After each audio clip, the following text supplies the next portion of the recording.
Ashama harka fuune jira jirtu ijoollee Oromoo qaqaalee fi gaggaare.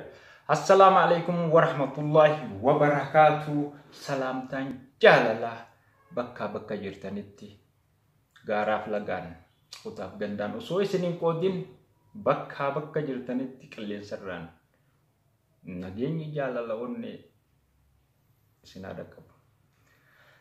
Shamarree Oromoo qaqaalee fi gaggaare. Yaa kokkorfoo kokkuullee, yaa diimtuu, yaa gurraatti, yaa qalloo, yaa furdoo, magaallee ijoollee Oromoo jirra jirtu. Yaa daalatti, yaa diimtuu osoo hin jennetti. Qallaa mudhii zinnaaraa, goofaree mataa handaaraa, jaba akka sibiilaa, qeerroo Oromoo ni jirta, goota akka leencaa. Jaba akka hadiidaa goota onnee sibiilaa ni jirra jirtu baga jiraatan isiniin jecha. Artistii Abdiitu subscribe godha, share like maaliif hin goone. Hoggaan isin yaade anuu beeke callisee taa'uu waan danda'u. Inshaallah gaafaan qophii xumuree isiniif dhufu wal agarra. Hoggaan qophii xumuree dhufe haala bareedaa walitti deemina. Bashannana gaarii yeroo gaarii dabarsina waliin gaafasan. Ammaaf ammoo garuu tirin numa goona, numa dhaggeeffanna. Waan goone numa goggoona. Numa goggoona akka goggoone numa goggoona.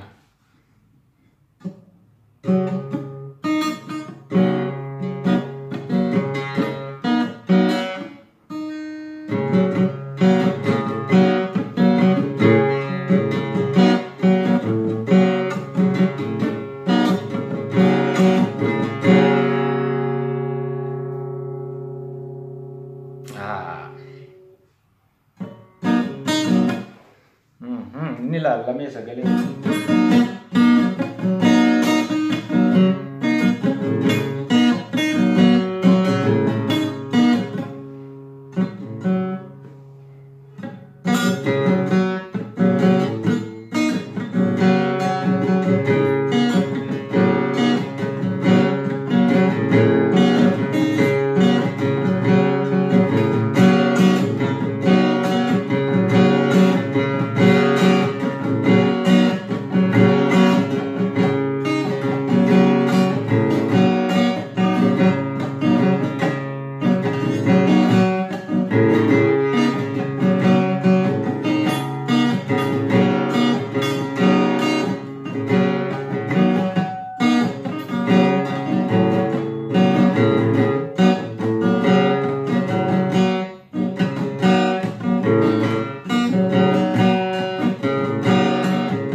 ammas ni eegalata biraan laallamee.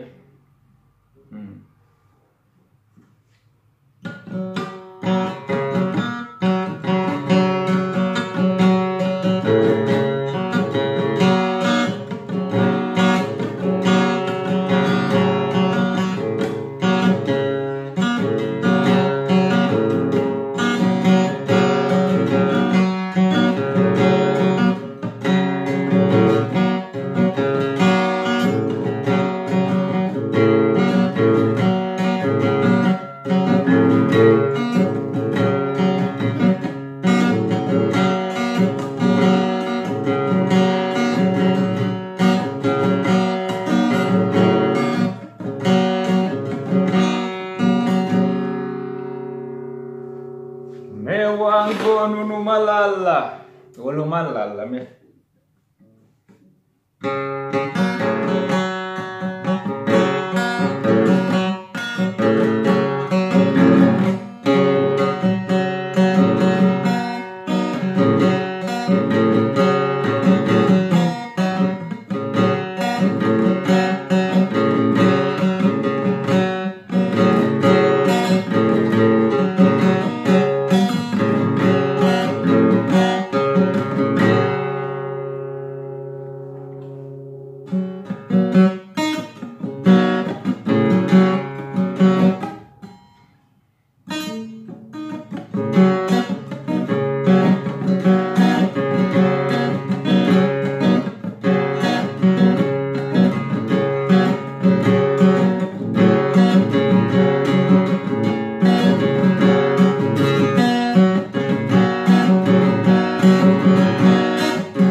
Hai, assalamualaikum warahmatullahi wabarakatuh. Video berarti nangka ulit deebnutti hangam barutti ani sendisu nagayatti olma bultin keisan naga sini patau ora bula debana gaga subscribe like share comment goda warabbal kaaba anumman kun gartuhun wan kana bernote isi fitannan Welen anjala du sinjala tulle batan welle babare du jala la jetta motan jetta kasi sinin dufa nagati